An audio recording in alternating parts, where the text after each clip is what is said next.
Where do we even start here? Chris Graham, Augusta Free Press. We're going to talk about the state of the UVA football program in the wake of the expected loss to Virginia Tech. It happens almost every year. Final score was 37-17. Game wasn't really that close. You know that. Most of you watched it. I know a few people who actually are huge UVA sports fans, have been huge UVA football fans, and explicitly did not watch this game, avoided it intentionally, and I am envious. This is my job, so But all right, so we're here's where we start. We'll start about how this the loss foretells a house cleaning that's not going to happen.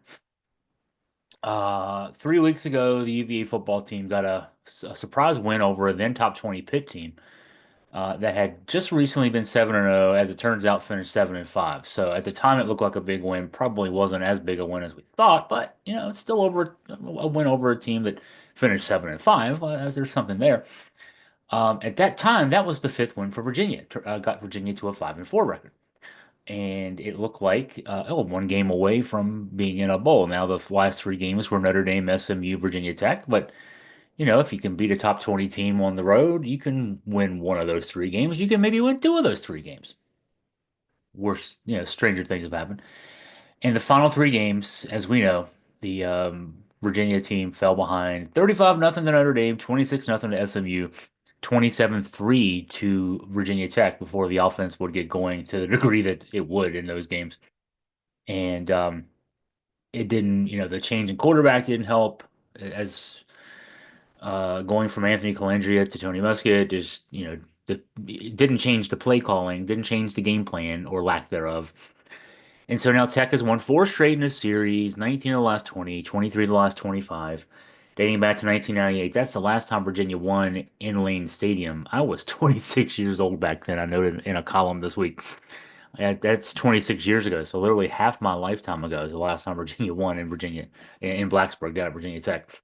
Um, I will admit that I deluded myself into thinking that a win was possible going into this one. Um, for lots of reasons. I thought, maybe the change in quarterback to Tony Muskett would open up the playbook. And I liked the idea of Trell Harris being back, maybe, opening up the field, balancing the passing game. You got to call plays to do that. Um, and at this stage,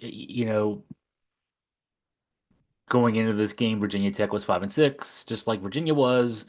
The Hokies had lost three straight. They were reeling. I mean, not just the three straight losses, but this Virginia Tech program came into the season thinking that the Hokies might actually be a dark horse contender for an ACC title game spot. And to go from that to 5-6, and then having to start a third string freshman quarterback, Pop Watson, things weren't going great for Tech, coming in just on that standpoint.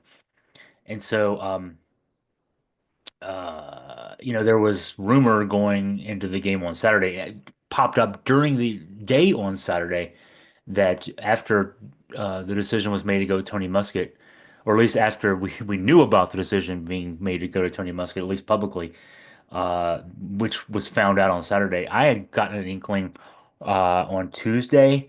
I wrote about it on Friday, wrote about it again on Saturday during the day. Um, but as it turns out, Tony Elliott made the decision Sunday night last week. He said to go to Musket. So there was a rumor that Anthony Colandrea had quit the team already and did not make the trip down with the team to Blacksburg. Turns out that was not true. He was on the sidelines. He waited another day to quit. We'll talk about that in a little bit.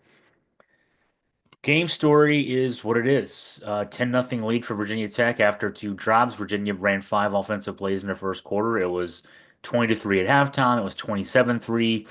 Um, Virginia got a couple of drives. All the willpower of Tony Muskett, scrambles and quarterback runs and a couple of passes, but mostly just plays drawn up in the dirt by Tony as he was, taking the snap and running for his life.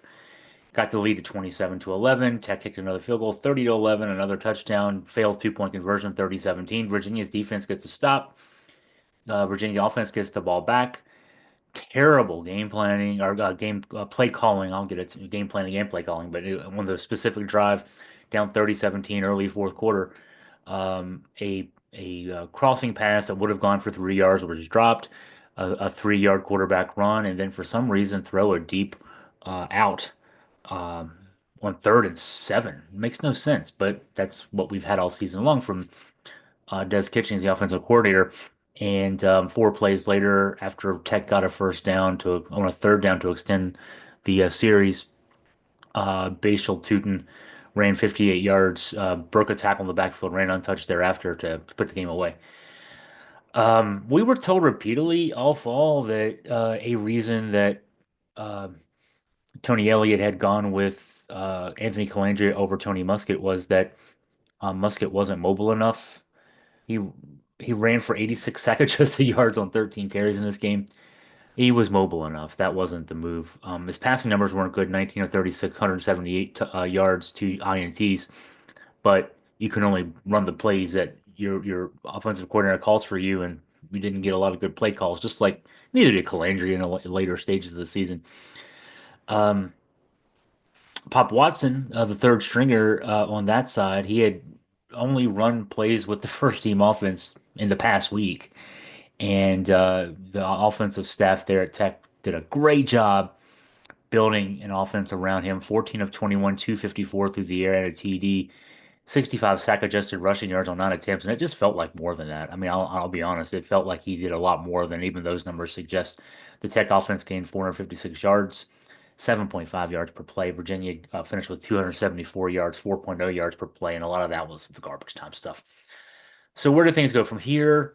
If not for the massive uncertainty in the UVA administration, not just in at UVA athletics, but in the administration in general, Elliott will be packing his bags. In fact, as I'm sitting here now, he'd already be done. It's Black Monday. Black Monday is when college football coaches, if they haven't already been fired, is when they're fired. As it stands, we don't know the status of Carla Williams, the athletics director. I'm recording this podcast 7 o'clock Eastern time, PM Eastern time on Monday.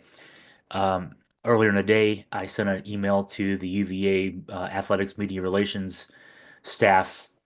My question was, what is the status of Carla Williams? I wrote about her on November 4th. Her status at that time was contract up May 31st, 2025. So less than 6 months from now. Is there any update? And my direction was to file a Freedom of Information Act request. I always have trouble saying that, or have no trouble writing it because I file so many of these things. So a FOIA request. Just UVA Athletics says file a FOIA request. So that was their chance to say, Chris, she's on an extension. Um, 5 business days, I'll probably be telling you, almost certainly be telling you that still no extension there. So if you don't have an AD in place, so at least, we don't know that we'll have one in place. We don't, if she's not extended, she's not extended. Um, a lame duck AD can't fire a football coach because the lame duck AD is not going to hire a new football coach. And so without certainty there, you don't have the ability to make a move there. That's the situation. And I'll be writing more about this week, I guess. But I think there's uncertainty. I don't think I'm the only one who thinks there's uncertainty above Carla Williams' head. Jim Ryan, there's some stuff going on with UVA Health that is much bigger than UVA Athletics. I know you're watching this podcast because we're listening to the podcast because you're a sports fan, but UVA Health is a $2.5 billion business. UVA Athletics is a roughly $160 million business per year. So UVA Health is a 14 or 15 times bigger business than the football program. And there's some stuff going on there that might be questionable, and might be something that could be an issue for Jim Ryan, his top administrators around him. There's still the external review in the 2022 shootings that led to the deaths of 3 UVA football players. That's going to be released in February. That could have some issues, repercussions there too. So there's a lot of uncertainty. This is I've been affiliated with the University of Virginia. I feel like directly since the day I walked on grounds in August of 1990 as a first year student getting ready for orientation. Since then, I've covered the athletics program, since I graduated in 1994, I should say. So, and before that, I was a diehard fan growing up on just the other side of the mountain, caring way too much about things going on. But let's just say for the last 34, almost 30, this will be starting my 35th year here pretty soon. I've known a lot about what's going on. This is by far the most uncertain I've seen leadership at the University of Virginia. And we've had changes. I mean, we've had changes in athletics directors and presidents, and the board of visitors changes just because the governor's changing. And we've had football coaches and basketball coaches and all that kind of stuff changing. But the to me, the uncertainty at the top levels of UVA, it's never been like this. It's never been like this. So that's my way of saying to you that yeah, you're watching this, you're listening to this, you're wanting me to tell you that they're going to make a change at football coach because it's obvious with an 11 and 23 record through 3 years that nothing against Tony Elliott as a person, most certainly smart man, degree in engineering. From all accounts, I've never dealt with him one on one, but he seems like a super nice guy, and all the people around him who have dealt with him that I've talked with who do get to deal with him on a one-on-one basis talk about what a superhuman being he is. Um, Superhuman being or not, he's not working out as the football coach in the University of Virginia, and there will be a change made if there was any other situation going on. If there was a certainty at athletics director, if there was certainty above athletics director, I think that the change would have already been made. Um, but that said, he's going to be the coach next year. Um, and this is going to be a job for Tony Elliott. His roster this year was top heavy, 20 seniors, 23 grad seniors. That's 43 guys. It's going to take an act of God to get enough people into school for the spring semester, which I mean, it's December 2nd when I'm recording this podcast. Exams start this weekend to get kids admitted in time for mid-January for that semester to start. The admissions folks are going to be, I can't imagine the job they're going to have. And word I wrote about last week, roughly a dozen applications had already been submitted from guys who were already on the transfer portal, mostly FCS guys. There were 181 when I wrote the story last Friday. Haven't looked at to see. I'm sure there's a lot more today who are actually on the portal, not just announcing that they're going to be on the portal, but actually in the portal. Uh, that you can thus, vet, reach out to formally as a coach, and then put through the academic admissions process if there's interest. 0 for 12, Tony Elliott and his staff. So it's going to be a challenge. I mean, we had some issues. Was it last spring or the spring before, or maybe both, where if you don't have enough healthy offensive linemen, you can't run practices. And we may be in that situation. Who knows? It's going to be a challenge just to be able to have spring practice, and then, if we don't have enough players for the spring, they'll have to kind of cut back on that kind of stuff. Getting enough players just to field a team. I'm not being facetious when I say there's 43 grad seniors or seniors. A few of them may have some medical redshirt ability. Maybe some guys will decide to come back who have already indicated they're not. But then you're going to lose another. I mean, we're already seeing two guys in the form of Anthony Colandrea and Aiden Gibson who are not seniors who have already indicated they want to transfer out. There may be more of those on average, 12 to 15 per year of those guys will want to go out. You're going to have to replace 40 to 50 guys through the transfer portal because there's going to be right now the prep class has 14 commits. That's we're on December 2nd. Signing day is Wednesday, December 4th. 14 guys. If you flip a guy or two extra, that's still 14, 15, 16, 17 guys maybe, and they're all freshmen, true freshmen. You don't want to have to play too many true freshmen. You'd rather redshirt those guys if you could. Um, it's going to be the numbers are going to be a challenge next year for Tony Elliott. Is my point here. Um, and with a guy like you, if when your starting quarterback leaves, and I'll talk more about that. I can't blame him. I'll talk more in detail about that in a few minutes. Yeah, challenge. I looked back at some historic numbers just to give some context. I mentioned that Elliott is 11 and 23 in 3 seasons. Mike London was 11 and 25 in his last 3 seasons. That he got the axe after that last of those three was the 2015 season. Dick Bestwick was 11 and 22 in his last 3 seasons. Now he was 1 and 10 in his final season. Some people will tell you that he left a decent roster behind that George Welsh used to build, and George used to build momentum towards his good tenure. But Bestwick was 11 and 22 his last season, got the axe in 1981.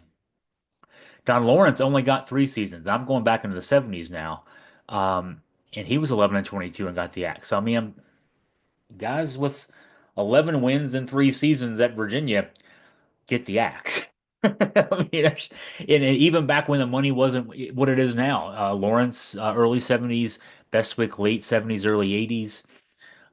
They got pushed out. London again, 11 and 25, 2015. Al Groh only had 2 losing seasons at the end of a tenure after having 5 winning seasons in a 6-year stretch, and 2 bad seasons were enough for him to get the axe. So Elliott's hanging around in spite of all this because of the uncertainty above his head. If Williams, even though she's right now still a lame duck AD, she's still the AD. And if I'm her, I do what she did to Bronco Mendenhall 3 years ago. Remember, she ran Bronco out of town, and the way she did so was inadvertent. She told him that Bronco needed to make a change at defensive coordinator. That he needed to fire Nick Howell as his defensive coordinator. And Bronco balked and quit, and packed his bags and left. And I think it's time, and I don't think I'm revolutionary when I say this. It's time for Carla, even if she's a lame duck out of here in less than 6 months, to tell Tony Elliott you need to cut bait with your offensive coordinator, Des Kitchings. And that's got to happen. That's just got to happen. Well, let's talk more about that. You know, and I think Tony Elliott probably has to know what he needs to do with Des Kitchings. He's a smart guy. I mentioned he's an engineer. He got a degree in engineering from Clemson. Um, and it sounded like he was, he's in a perimeter of wisdom on this too. After the Tech loss, he said this. He was asked a question about Kitchings, and he said, I felt like it was a good plan. I felt like there were some ways to move the pocket. I felt like there were some alternate protections in case we were having absolute issues protecting the quarterback. But I'll look at it again because in the heat of the moment, you see one thing, and then when you go watch the tape, you see other things. So he was talking there about, I've written critically the last few weeks about the game plans, about the play calling. Um, I think I'm probably the only guy writing about this, so I think this is the source of the question for Tony after the game. Tony saying basically, yeah, I have to go watch the tape. Uh, so here are some numbers for you to chew on. If you didn't read the story, I'm going to post links both in the podcast feed and in the YouTube feed here, so that if you haven't read these stories, you can read them more in depth. The last 6 games of the UVA season, the offense averaged 286.8 yards per game. That is anemic in the college game. Virginia gained 274 yards in the loss to Virginia Tech, 190 of those in the second half. I mentioned, the garbage time yards the past 3 games, falling behind huge, huge margins. Um, the issue with Anthony Colandrea and why he ended up not being the starter, at least from the football perspective. In a 73 pass attempt stretch over a 3-week period, he was picked off 7 times. That's in the losses to even the win over Penn State or Penn State. Yeah, goodness gracious. Now the win over Pitt, and then the loss before that game to UNC, and then the loss after that game to Notre Dame. 73 pass attempts, and he was 40 for 73 through the year with 7 interceptions. And he only completed 54.8% of his passes with one TD pass in that stretch. In the first 7 games of the season, he had completed 63.6% of his passes, 11 TDs, 4 INTs. So, you know, that's what he'll be showing game tape to his potential suitors of the first 7 games of the season, not the last 4. Uh, and it seemed like to me, just the game planning in the last couple of games when Colandrea was a quarterback, even when the game with Musket as a quarterback, the game plan was more don't turn the ball over, um, safe passes, keep it simple. Which when you do that, and the other the opponents realize they're not going to attack us downfield, we'll cheat up keep our safeties close to the line of scrimmage. We'll put our cornerbacks up. We'll play press coverage and basically dare you to be able to throw the ball. You're not going to be able to run the ball. We have too many guys at the line of scrimmage. You got to beat us deep, and if you can't beat us deep, you're not going to beat us. And that's what happened the last 3 weeks, right? Um, you know, Elliott made the call on Sunday night. He said, "Now there's been talk about, and I've heard from reliable sources that this did happen. It got out on the internet. Again, I think this was on Saturday, leading up to the kickoff on Saturday night, that there was some incident with Colandrea after the SMU game, and internally. Elliott wasn't happy, and that's all I can confirm. I don't want to cast any aspersions or talk out of turn, but I have heard from reliable sources around the program, people who tell me a lot of good things about what's going on behind the scenes, that did happen. So I can kind of confirm what's been said out there. I don't want to extrapolate beyond just what I've been told, which is, yeah, there was an incident of some sort. How much that factored into the decision to go with a different quarterback, I don't know. I'd like to think it was more on the field, and that's uh, that should be what it is, I suppose. Um, what Elliott said on the record, I sat back after the last game, just kind of looked at where we are offensively. We've been struggling for the last 4 games or so, 4 or 5 games. It wasn't all AC's fault, he said, and that's what I told him. I said, this is not necessarily anything that you did in particular in the last game. He didn't have a ton of protection around him. I just felt like I needed to do something to help the offense. So I'll talk more about Colandrea leaving. I do not read Colandrea deciding to leave as I am butthurt over losing the starting job in the last game. I think that there was probably, I mean, I know folks are interpreting, well, gosh, Elliott went out of his way to start the kid for 11 weeks, and he doesn't start in 1 week and he's leaving, and that's a sign of immaturity on the part of the kid. I'll talk about more about that. I don't know that it's immaturity on the part of the kid. It might actually be maturity on the part of the kid that he's leaving. Um, and to be fair as well, Tony Muskett, now it was in garbage time, but over the course of what was basically the equivalent of a full game of snaps in mop-up duty in the losses to Clemson, UNC, Notre Dame, he was 23 of 34, 347, 3 TDs, no INTs. He kind of earned, just from that standpoint, a chance to play the last game. Muskett, give him credit. He was the guy that he was the one of the guys that Tony Elliott took with him down to Charlotte to the ACC kickoff to represent the program. Then he doesn't start. Um, I argued in the preseason, if these two guys are equal, he should start because he's a fifth year senior. You could have redshirted Colandrea this year, and preserved an extra year of eligibility. If things go right, you have your quarterback for 3 years after that. Instead, the decision was made that as it was. Um, the offense didn't get going, unfortunately. Elliott talked about how Muskett battled his butt off, and that's true. He battled his butt off within a game plan and play calling that was not designed to win the game, unfortunately. And this is the last thing that Elliott said in his presser after the game about Des Kitchings. He said, "I'll evaluate Kitchings based off my experience as a play caller, and what I'm looking for is in that situation, would I deem that a bad call? And then also, are you putting players in position to have angles and have numbers? I felt like last week when you look at the tape, we had numbers, we had angles, we just didn't have good execution. I'll watch the tape again here, but to give an analysis right after the game without having seen all the different coaching angles, I don't believe that's fair." Unfortunately, well, actually, I was going to say we don't have another chance to talk to Tony Elliott, but there is the signing day press conference on Wednesday, which should be interesting, I suppose. Um, and yeah, we'll be watching that closely. We'll see. That's ostensibly to talk about the guys who signed. You can't talk about recruits until they actually sign. There'll be a lot of questions about the guys signed. There'll be a lot of questions about the transfer portal. There'll be questions about Des Kitchings as well. We'll see if we have any news between now and then. And if we don't, might be a sign of Elliott hitching his wagon to a guy that's going to have him dragged down for that. Let's see what else. Let's go to the Anthony Colandrea part of this now. My headline for the story was not surprisingly headed to the transfer portal, but not for the reasons again that I think a lot of UVA football fans probably think wouldn't be the not surprising reasons. The UVA fans, it seems like from when I look at social media, are generally thinking, well, the kid is just a kid and he's being a petulant brat.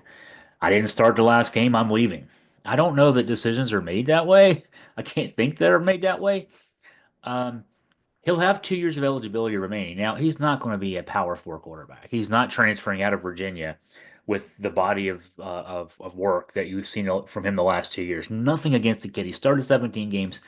He's put up some numbers, but he's also 5'10". He's about 180 pounds dripping wet. He can't see over the middle of the line. I think he fits into some offenses, but he's not a power four quarterback. And he's the best thing we would have had. I mean, maybe we'll get somebody off the transfer portal that will improve that position. But without that, he's clearly the guy that would have been our quarterback for the next 2 years. But he's not going to, he's not going to be guaranteed. He's not going to get a offer from a school in a Power Four saying come here and start. He's going to get an offer to come and compete. If that's at best, I think more likely you'll see him want to go to a Group of Five school, and I'm not sure he even gets a guaranteed starting position at a Group of Five school. I think he'll have a chance to compete at a lot of schools though, of that nature. Uh, his size is an issue. His relative lack of arm strength is an issue. And that's not a knock on the kid. And, I think with his skill set and with the what was going on around him, and then his offensive coordinator not being very good, he played about as well as you can play. Um, his biggest plus, and this is unquestioned, is his mobility. Now he did get sacked 39 times. We'll talk about that in a second. But on scrambles, he had 286 yards on scrambles this year. They used him a lot on design runs, 60 rushing attempts, 228 yards. So that's just under 4 yards per. The absurd amount of sacks, a little bit of that was being gun shy, hearing footsteps. On 151 QB pressures, he was sacked 39 times, and his pressure to sack rate was ninth among the 72 FBS quarterbacks who faced at least 100 pressures in 2024, according to Pro Football Focus. He, you know, he's a one read guy. He's going to read it and decide to run if he doesn't have his one read. It's pretty rare to see him, go through his progressions and find a second or third guy. In part, some people will blame that the offensive line not giving him a lot of time to assess his options, but he he didn't look at his options very much either. Um, and his offensive coordinator didn't help. Kitchings, if the book got out on Colandrea. Really, you look at his numbers, his best game statistically was his first game as a true freshman, the JMU game last year. And he was marvelous in that game. I want to say, off the top of my head, it was something like 20 for 25, 375 yards, maybe three touchdowns. He didn't lose that game. Virginia should have won that game, and he did everything he could to win that game. Um, but the book started, he had a good finish to last season. Last three games put up some good numbers. Uh, First three games of this season put up good numbers, but as opponents were able to get accumulated game film on him and on the UVA offense, not just him, the UVA offense, it became pretty clear what you do to try to slow this offense down with him as a quarterback. Tight man press coverage, sneak the DBs close to the line of scrimmage, take away running lanes, make Virginia beat you with hot reads and the deep ball. Colandrea, as the season went on, and he threw some interceptions. He got away from trusting his instinct on hot reads. His deep ball is just not very good. The offense was reduced to garbage time yards and Colandrea running for his life and scrambling for some yards around getting sacked a lot. And without adjustments from the offensive coordinator, that was what was going to happen. He's not going to be able to beat defenses on quick slants because the strategy of opponents was to keep him in the pocket. If you've got a guy who's mobile and can extend plays with his feet, you basically put that cordon around him. You know, Offenses like quarterbacks being in the pocket. A lot of quarterbacks being in the pocket. You're 6'4", 250-pound guys with strong arms. You want that guy in the pocket. You want Colandrea operating on the periphery. And what opponents would do was basically, remind their linemen, stay disciplined, stay in your lanes, and don't overwork getting to the quarterback. Let coverage dictate that, and let the quarterback's proclivity to take off early and run help you in that respect. And because you saw a lot of pressure coming right up the middle, right up the A gap, a 5'10" quarterback's going to have a hard time seeing over 6'2", 6'3", 6'4" linemen and linebackers. It's just physics. Um, and so it took away the quick stuff over the middle, the hot reads and on slants. That would be a obvious way to beat a press defense with Virginia's got quick receivers, just couldn't get them the ball very often. Um, and it didn't change, unfortunately, for Virginia when they went to Tony Muskett. So you saw that the issue wasn't Colandrea, it was the offense. And uh, I say all this to say, if I'm Anthony Colandrea and I look around, Virginia's losing some offensive linemen. I know Brian Stevens is a fifth year senior. He's gone. As just one example. It's going to be a challenge to cobble together another offensive line and have enough depth to get through a season. Malachi Fields is almost certainly going to be gone. He's a senior. He could come back for another year. I'm not sure he would. And if he's not an NFL prospect, which I think he is, maybe a day three pick or undrafted free agent who can make a team out of camp. He's a guy that he's a Charlottesville native, but he'll get his degree this spring, and I wouldn't be surprised to see him transfer out for his last year for a chance to play for an offense where he could be featured and actually used right. So, you take Chris Tyree away, Tyler Neville, the who should have been a better weapon than he was at tight end, just not used right. You know, yeah, I don't blame Colandrea for leaving. If he wants to have success at the college level, it's not going to be, unfortunately, with this program, and it's not his fault. It's the program's fault. So what that leaves, at least on paper, is assuming no one else gets out of the door. Gavin Frakes, the transfer from New Mexico State, is still around. Transferred in last year and held a clipboard all this season. He started 5 games in New Mexico State in 2022, didn't play in 2023. Then after that, it's Grady Brosserhouse, who was used in the Wildcat and short yardage packages this season exclusively. 2 freshman walk-ons, Alexander Brady, Boone Lord, and then 2 incoming prep recruits, 3 stars, Bjorn Jurgensen and Cole Greer. You got to go out and look for 2 quarterbacks, in my opinion, not just one, but 2 for depth off the transfer portal. And for that matter, on Calandria, I mentioned in my mind, he's a guy who will play at the group of 5 level. And, I think he would fit great in a spread offense where, quick one progression reads and some read option running, some ball handling like a point guard. Pretty much, when Virginia first made contact with him back when Robert and I was still the offensive coordinator, the offense that Robert and I runs, he'd run great. So he's just not going to he's not a guy who's going to stand back in the pocket in a Clemson style, pro style offense. He's not going to be a Deshaun Watson or a Trevor Lawrence. And that's not a knock on him. It's just not what he is. Uh, I made the case in a column. We'll see, haven't gotten any negative response from anybody over in Charlottesville about this. That the best thing that could happen to Tony Elliott will be that he would get fired. Uh, if I'm Tony Elliott, I'm hoping I get fired because one, he's owed $14 million over the next 3+ years if he gets fired. If he quits, he doesn't get any of that money. But the writing's on the wall. I talked about the challenges of putting together a roster for next year. He's 11 and 23 already through 3 years. Next year could be historically bad for this program. If you're replacing that many guys with guys off the portal, and it's going to be hard to get guys to come here with a coach who looks lame duck as any lame duck coach has ever looked, with the academic uh, issues, the requirements to get into school being what they are.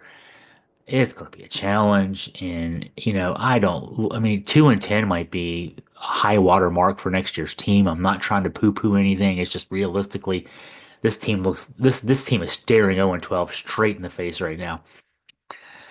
And if you're Tony Elliott, I mean, I feel for the guy because he took this job in 2021. He had his choice between Duke and Virginia. He took Virginia because on paper that it looked great. If you give me two choices, Virginia or Duke, I'll take the school with 61,000 seat stadium. They just been to the Orange Bowl 2 years before over the school with a 40,000 seat stadium that is half full most Saturdays. Um, and you're definitely second fiddle there to the basketball program. And Duke's playing big boy football. They're letting kids in that can play football. Virginia's not. Um, and the fan base is not showing up for games. And at that stage, 20,000 in a 60,000 seat stadium is much worse than 20,000 in a 40,000 seat stadium. And it's just not working out. Virginia's trying to be what Art Gepe said facetiously after he left, right? After Colgate Darden turned down the Orange Bowl bid in 1951, Gepe was 47-17-1 in 7 seasons and quit and went to Vanderbilt because Virginia wasn't trying to win. He said Virginia's trying to be Harvard Monday through Friday and Alabama on Saturday, and you can't be both. You can't. You just can't. And Virginia's proven that. Even George Welsh wasn't able to be Alabama on Saturdays. He got as much out of the program, obviously, as you can get in 18 years, but that was in a different era. Money wasn't it what it is now. There was no NIL, there was no transfer portal. You recruited and guys came and stayed. I don't blame I'm not bemoaning with the way free agency is what it is. I'm all about free agency in the world. But it was George was successful in a different era. George Welsh and guys like George Welsh would not be successful in this era. George Welsh would have did what Tony Bennett did. He would have tried it for a couple years and just quit. Um, Tony Elliott is more like a Mike London than a George Welsh. A nice guy, a smart football guy, a good coordinator. I think London did some great work as a coordinator under Al Groh. Tony Elliott, after he's done at Virginia, next year, this time next year, he'll get a job in the SEC or Big Ten or Big 12 as a coordinator and make $1.5 million a year, and he'll put a bang up offense together for some roster full of stud athletes, just like he did at Clemson. But he tried to give himself a chance this year with that loaded up class, the 20 seniors, 23 grad students, and all you got was 5 wins out of it. This is the best it's going to be in this era for Virginia football. I just don't see it that you're going to do much better than that. So you when you look at all that and you look at the challenge coming ahead, it's almost like Virginia is going to keep this guy to hang the 0-12 on him next year. Um, to if we're going to field a team anyway and have to pay the guy anyway, let's at least make him eat it, wear it, whatever you want to say, and then rebuild after next year with a new coach. The buyout goes down 4 million plus. Um, and To me, that's stupid because it's just delaying the inevitable. But I think that's what it feels like is going on to some degree. And again, also on top of that, the issues with the uncertainty at the top administration levels, both at AD and president. Um, he's gonna wear it. It's gonna hurt his career even more. It's gonna, he's gonna go somewhere and be an OC somewhere. As soon as he's done at Virginia, it'll be a week or two, and he'll have a great job somewhere else as an OC. He wants to be a head coach again. I can, you gotta want to be a head coach again. Um, one more year in an 0-12 season is gonna make that tough. It's gonna make. I'm thinking Ted Roof. Ted Roof, a guy who was a really good coordinator, defensive coordinator at a few schools. Uh, went to Duke, struggled 0-12 season last year. I don't remember that he got another head coaching job after that. I mean, it makes it tough. So, um, I don't know what happens with him. To me, we're getting ready to have. I mentioned the words historically bad season. I mean, 2013, Mike London was 2-10. That's probably worse than Bronco Mendenhall's 2-10 because Bronco Mendenhall's 2-10 was cleaning up the mess of Mike London. Mike London's 2-10 was what 2 years after going to the Peach Bowl. Just Dick Bestwick's 1-10 in 1981 was with a young group that matured and played well and went to a bowl as basically a senior class under George Welsh. Um, you know, um, assume even a 2-10 finish, he's 13-33. I think he's, 2 wins. I don't know where they come from. He doesn't get a fifth year if next season goes anywhere near expectations, and we're just delaying the inevitable starting over. It's really frustrating as far as that goes, but it is what it is. All right, last issue here, and then we'll wrap up. So I've, laid out the case that he should be rooting to be fired. He's not going to be for lots of reasons. I've made the case that he can't go into year four with his current offensive coordinator, Des Kitchings. Um, if he wants to have any chance of saving his job, and obviously he does. He doesn't want to go 0-12 next year. He doesn't want to go 2-10 next year. He wants to go to a bowl next year. All right. So you're not going to do that with the current coaching staff, especially on the offensive side. So what do? You fire Des Kitchings. Um, who is going to come who's worth anything to work for a coach who is unless lightning strikes a bunch of times next year is going to be out of a job. Who's going to be your OC then? You're going to find some retread from somewhere who, it doesn't mind renting a house for a few months. I think the perfect guy is already in the program. There's a guy that works, in the Bryant Hall offices who won 2 national championships as an offensive coordinator and play caller at Clemson. And his name is Tony Elliott. I think Tony Elliott is his best offensive coordinator. Um, and it makes almost too much sense, really, that that would be the case. You know, if he brought a guy in he thought was simpatico with what he wanted on offense, and maybe that's the case. Um, At this stage, again, Kitchings can't be the guy. Kitchings had 2 other runs as an offensive coordinator at the Power Four level, at any level. Vanderbilt for part of a season, he was a interim offensive coordinator, and then that staff got replaced, so he was replaced. And then at NC State one season, 2019, and that wasn't part of a staff being replaced. He was replaced. So he had less than 2 years as an OC. Never got retained after his each season that he did that for other schools. He was a reach higher in the first place. And then, you know, honestly, after year one, he could have been replaced here. And after year two, could have been replaced here. Year three, he's got to be replaced. Whereas Elliott, it was like a 10-year run there as a, assistant coach. He got elevated to co-offensive coordinator. He got the play calling responsibilities, won 2 national championships. And now, yeah, the last 2 seasons, their offense had taken a step back. Um, and I don't know that what he wants to do schematically offensively is going to work at a place like Virginia. As I mentioned in a couple columns in the last week, when you're Tony Elliott and you coached at Clemson for all those years, you can keep things pretty basic in terms of running a pro style offense where you emphasize the run. You run downhill with a running back. You have a feature back that gains 1,000 yards.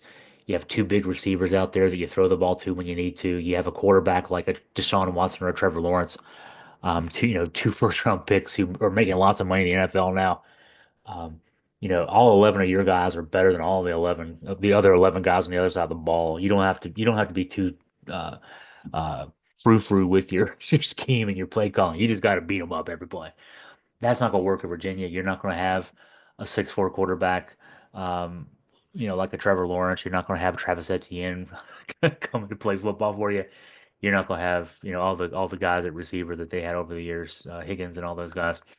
You're going to have to beat teams with some ingenuity, as much as anything else. But I would trust if I'm him, I trust myself more than I trust anybody else to get this thing figured out. And I think that could help with recruiting. I'm just throwing it out there. Uh, You're out there recruiting portal QBs, and you say, "Hey, come play for the guy that called plays for Deshaun Watson and Trevor Lawrence." If you're recruiting running backs, Elliott was also the running backs coach at Clemson. Coordinators often have a position group that they work with directly. Come be a running back for the guy who was Travis Etienne's running backs coach at Clemson. Then to your offensive lineman, hey man, you want to play in the scheme that won national championships? Come here and play in my scheme. This is the only hope he's got. The only hope he's got. I don't know how else. I don't know if you hire a retread offensive coordinator and have if you're Tony Elliott and have any chance of overcoming the incredibly low expectations that are set for this program next year. So, if Tony Elliott, he doesn't watch my podcast. He doesn't listen to my podcast. But if for some strange reason he's bored one night, 3 in the morning, can't sleep, goes to YouTube and sees his name in a headline somewhere and decides to click on it, and he stayed all the way through to the end of this silly podcast to get there. Uh, Here's my message to you, Coach. Bet on yourself. Put your future in your own hands. I don't know there's magic to be worked with the roster that we have coming back, Coach, but whatever magic you can conjure up, it would have to be better than what you got for the last 3 years out of Des Kitchings. And it would definitely be better than a few months of whatever desperate guy would take the job. You got to be the guy, man. Um, and I'm rooting for you. I want to write about winning football. I'm tired of writing about 3-win seasons and getting beat by Virginia Tech and all this stuff. So rooting for Virginia football, always do. All right, well that wraps us up. If you have any questions, comments for me, please email me at chris@augustafreepress.com.